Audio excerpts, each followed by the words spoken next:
Meski aktivitas kerja dan sekolah pasca libur tahun baru sudah dimulai, namun arus balik libur tahun baru hingga Senin pagi di Bandara Internasional I Gusti Ngurah Rai, Badung, Bali masih dipadati wisatawan yang akan meninggalkan Pulau Dewata.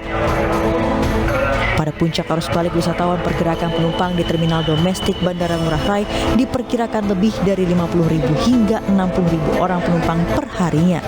Mengantisipasi lonjakan penumpang, pengelola Bandara Ngurah Rai meminta pihak maskapai merealisasikan pengajuan extra flight.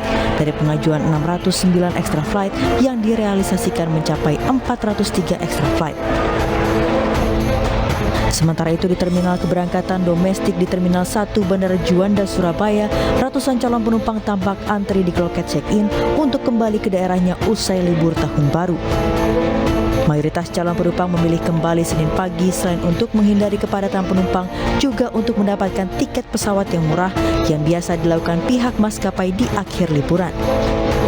Dari sejumlah rute penerbangan yang tersedia, arus balik libur tahun baru melalui Bandara Juanda Surabaya Senin pagi didominasi penerbangan tujuan sejumlah daerah di wilayah Indonesia Tengah seperti Lombok, Ujung Pandang, dan Banjarmasin. Tiketnya kebetulan harus kebagian ini ya, berbalikan ya, jadi dapat promonya luar biasa.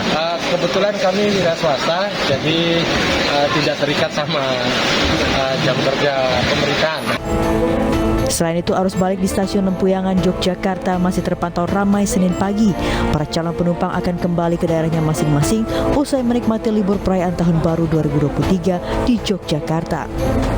Keramaian calon penumpang tersebut terlihat dari antrian loket pemeriksaan tiket untuk keberangkatan tujuan Ketapang, Banyuwangi, Semarang, Blitar, Jember, Jakarta, Surabaya, dan Bandung.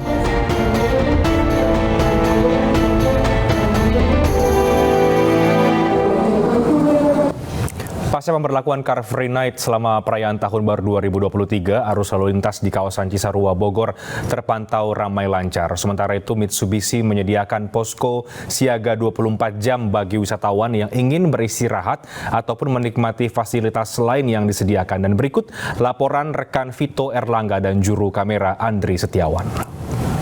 Ya pemirsa, memasuki masa arus balik libur Natal dan Tahun Baru 2023, arus lalu lintas di kawasan Puncak Bogor, Jawa Barat, tepatnya di wilayah Cisarua, tempat di mana saat ini kami melaporkan, arus lalu lintas terpantau padat merayap di sejumlah titik. Dan berdasarkan pemantauan kami, beberapa wisatawan nampaknya memilih untuk melakukan aktivitas balik pada hari ini. Dan hal ini dapat kita lihat dari dominasi kendaraan yang saat ini masih didominasi oleh kendaraan yang mengarah dari kawasan puncak menuju ke arah Jakarta. Dan bagi Anda yang saat ini dalam perjalanan dan membutuhkan tempat untuk beristirahat, Anda bisa mengunjungi sejumlah posko siaga 24 jam yang tersebar di sejumlah titik di Pulau Jawa. Untuk di kawasan Puncak Bogor, Jawa Barat, posko siaga 24 jam ini tersedia di wilayah Cisarua. Dan selain Anda bisa beristirahat di posko siaga 24 jam ini, Anda juga bisa menikmati sejumlah fasilitas mulai dari tempat ibadah, tempat bermain anak, dan juga sejumlah fasilitas-fasilitas lainnya. Selain di Cisarua, posko siaga 24 jam ini juga tersebar di sejumlah titik lainnya, di antaranya yaitu di Cikampek, Cipali, Purbalenyi, Solongawi, Situbondo, dan Kabupaten Brebes. Posko siaga 24 jam ini memang diperuntukkan bagi wisatawan ataupun warga yang melakukan aktivitas liburan selama Natal dan Tahun Baru 2023. Dari Bogor, Jawa Barat, Vito Erlangga, Andri Setiawan, iNews melaporkan.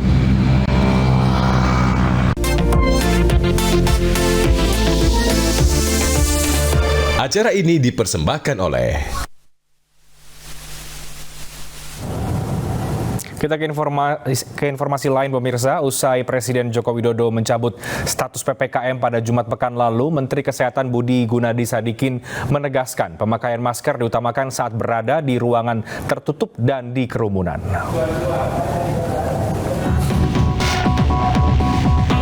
Meski status PPKM resmi dicabut, Menteri Kesehatan Budi Gunadi Sadikin tetap menghimbau masyarakat untuk mengenakan masker. Pemakaian masker diutamakan saat berada di ruangan tertutup atau saat berada di kerumunan.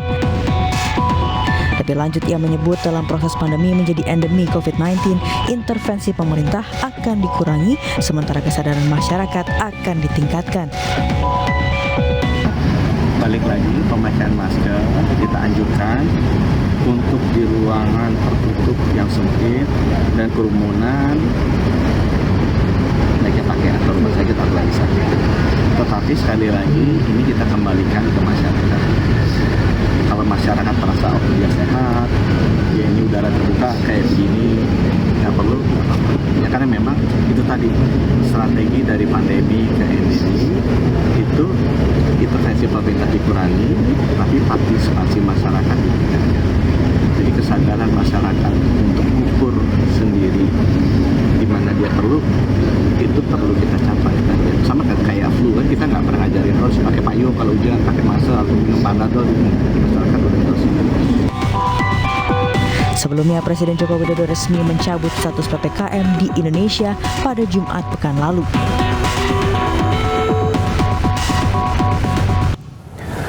Timnas Indonesia bakal menghadapi Filipina pada laga terakhir Grup AFF Mitsubishi Electric Cup 2022.